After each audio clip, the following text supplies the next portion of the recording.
3 years of struggle. The result, America surrendered. Well, capitulated, chickened out. Why? Because she fought for 3 years. That is a direct result.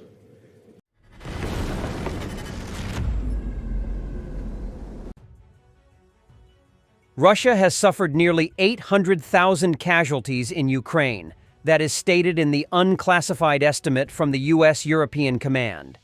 General Cavoli shared this in his written testimony to the Senate Armed Services Committee. Russian reconstitution. Despite extensive battlefield losses in Ukraine, the Russian military is reconstituting and growing at a faster rate than most analysts had anticipated.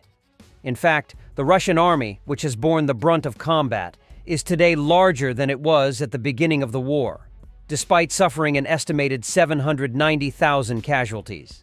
In December 2024, Moscow ordered the military to increase its strength to 1.5 million active service members and is recruiting approximately 30,000 troops per month. Russian forces on the front lines of Ukraine are now at over 600,000, the highest level over the course of the war, and almost double the size of the initial invasion force. Russia is not just reconstituting service members, but is also replacing combat vehicles and munitions at an unprecedented pace.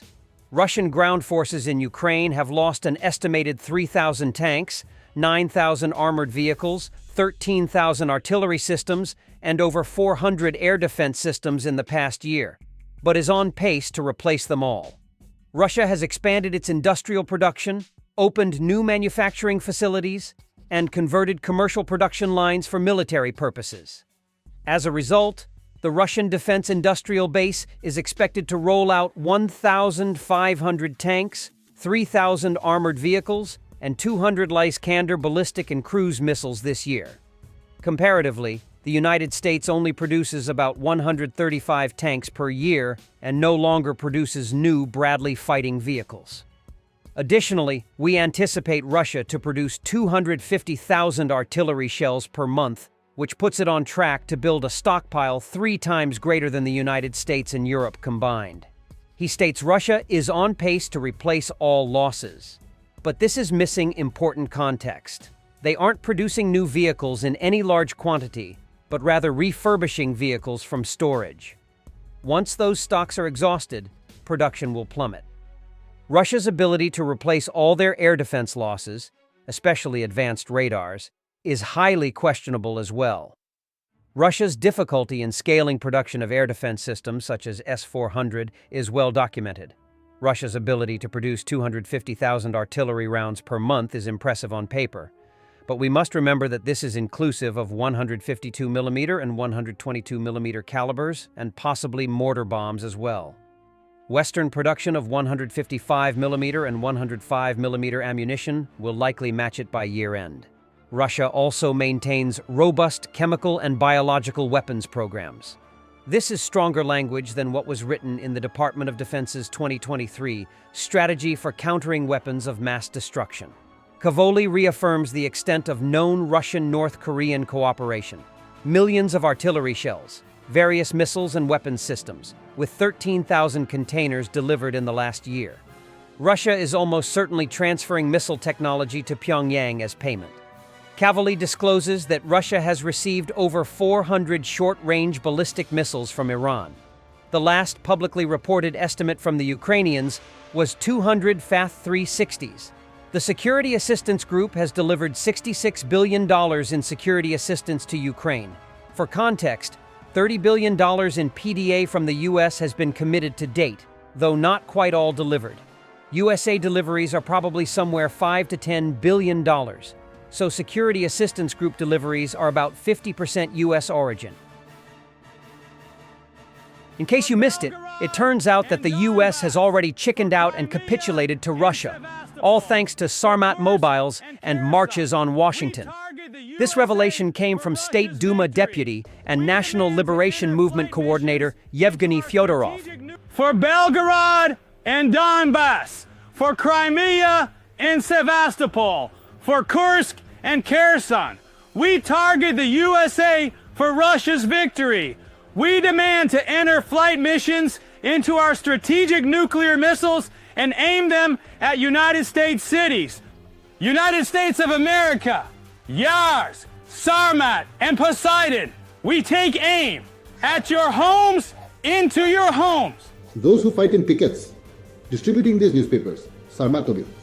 Here's an example. Sarmatmobile, the March on Washington. 3 years of struggle. The result, America surrendered. Well, capitulated, chickened out. Why? Because she fought for 3 years. That is a direct result. Relative to the amount of expenses, effort, and capabilities, well, it's incomparable to the special military operation. Well, not even close, even by millimeters, you understand, right? Ukraine, on the other hand, released lots of real battlefield footage today of destroyed Russian air defense systems. Ukrainian Special Forces operators carried out 3 successful strikes on Russian Buk air defense systems in Kursk within 12 hours.